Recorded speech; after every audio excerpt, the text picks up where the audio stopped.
Just 48 hours into assuming office, President Donald Trump has ignited debate with a series of executive actions, including sweeping measures targeting immigration and asylum policies.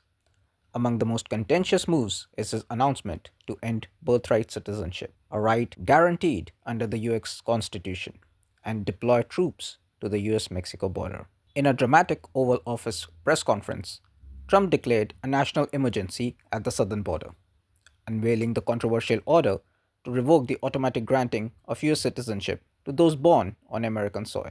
Acknowledging the legal hurdles ahead, he remarked, "That's a big one," adding, "I think we have good grounds, but you could be right in response to anticipated challenges."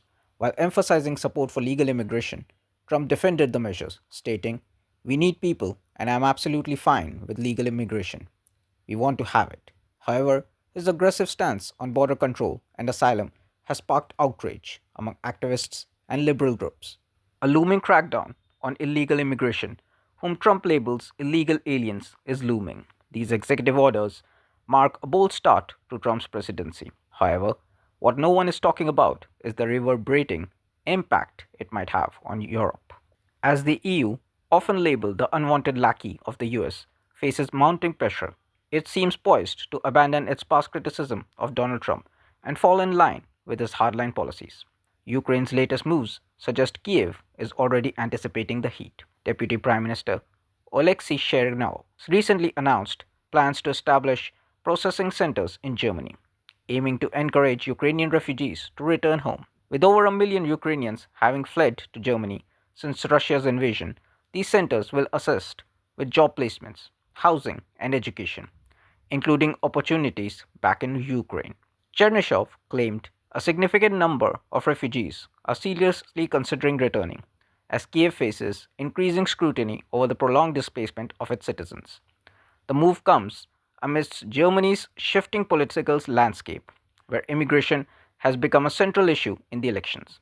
Opposition leader Friedrich Merz of the CDU, favored to win the chancellorship, has taken a tough stance on Ukrainian refugees, previously accusing them of welfare tourism.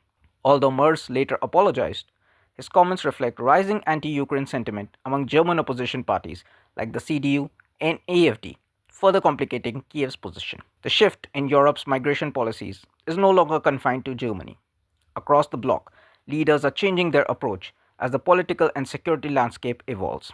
Polish Prime Minister Donald Tusk has underscored the importance of protecting national borders, describing it as a sacred duty. The public shift towards anti immigrant leadership is evident in the electoral victories of Italy's Giorgia Meloni, Romania's Calin Georgescu, and Slovakia's Robert Fico, all these leaders prioritizing national interests over traditional humanitarian values.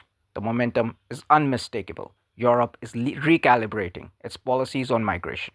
The number of viewers also speaks volumes. In just the last few months, the European Border and Coast Guard Agency published data on Tuesday revealing a 38% drop in irregular EU border crossings in 2024, the lowest since 2021, when the pandemic's impacts were still evident.